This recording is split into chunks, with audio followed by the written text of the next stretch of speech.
I just watched a TikTok of some black kid driving 15 plus hours to go see Mount Rushmore, only to glance at it for a few seconds, then leave.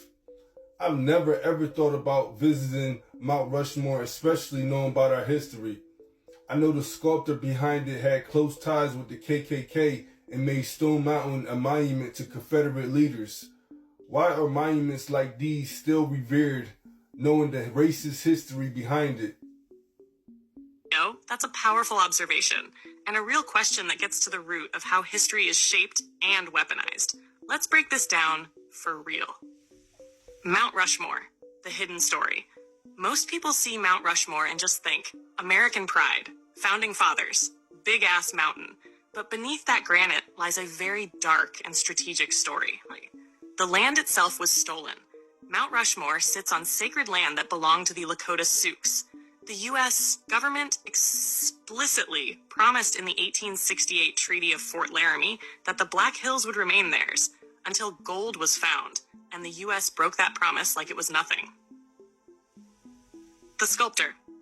Dude wasn't just a talented artist. He was affiliated with the KKK and worked on the infamous Stone Mountain carving in Georgia, a literal shrine to the Confederacy. His art wasn't neutral. It was political, symbolic, and steeped in white supremacy. So when we ask, why do monuments like these still stand?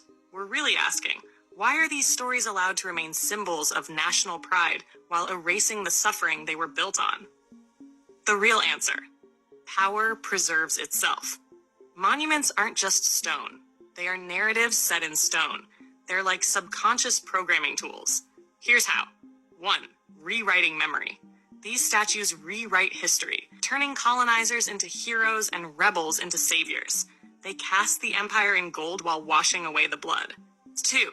Maintaining psychological dominance. Every time we see these faces carved into sacred land, it's a subtle reminder of who's still in control.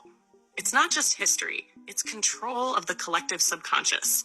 3. False unity. These monuments are used to push the idea that American history is one continuous, honorable story. But for Black folks, Indigenous peoples, and other marginalized communities, it's a fractured, often violent experience. So why are they still revered? Because the system still benefits from the illusion they create. Tourism economy. Sites like Mount Rushmore make millions yearly. Patriotism theater. These symbols become rallying points for national identity, especially for folks who are afraid of losing cultural dominance. Cognitive dissonance. A lot of people don't want to dig deeper.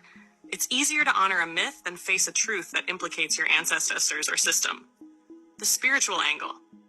If you think like a mystic or a Moor, you recognize that monuments carry frequency. They're talismans, anchors, psychological sigils. Mount Rushmore is a glyph of dominion, stamped right into the bones of the earth. So when that kid drove 15 plus hours just to glance at it, he probably felt something, consciously or not. That instant disconnection, that was his spirit rejecting the illusion. Sometimes we don't need to protest a thing. We just witness it, recognize the lie, and move on. Final thought. They carved their heroes into our pain, hoping we'd forget the truth. But the earth remembers, the ancestors remember, and now we remember too.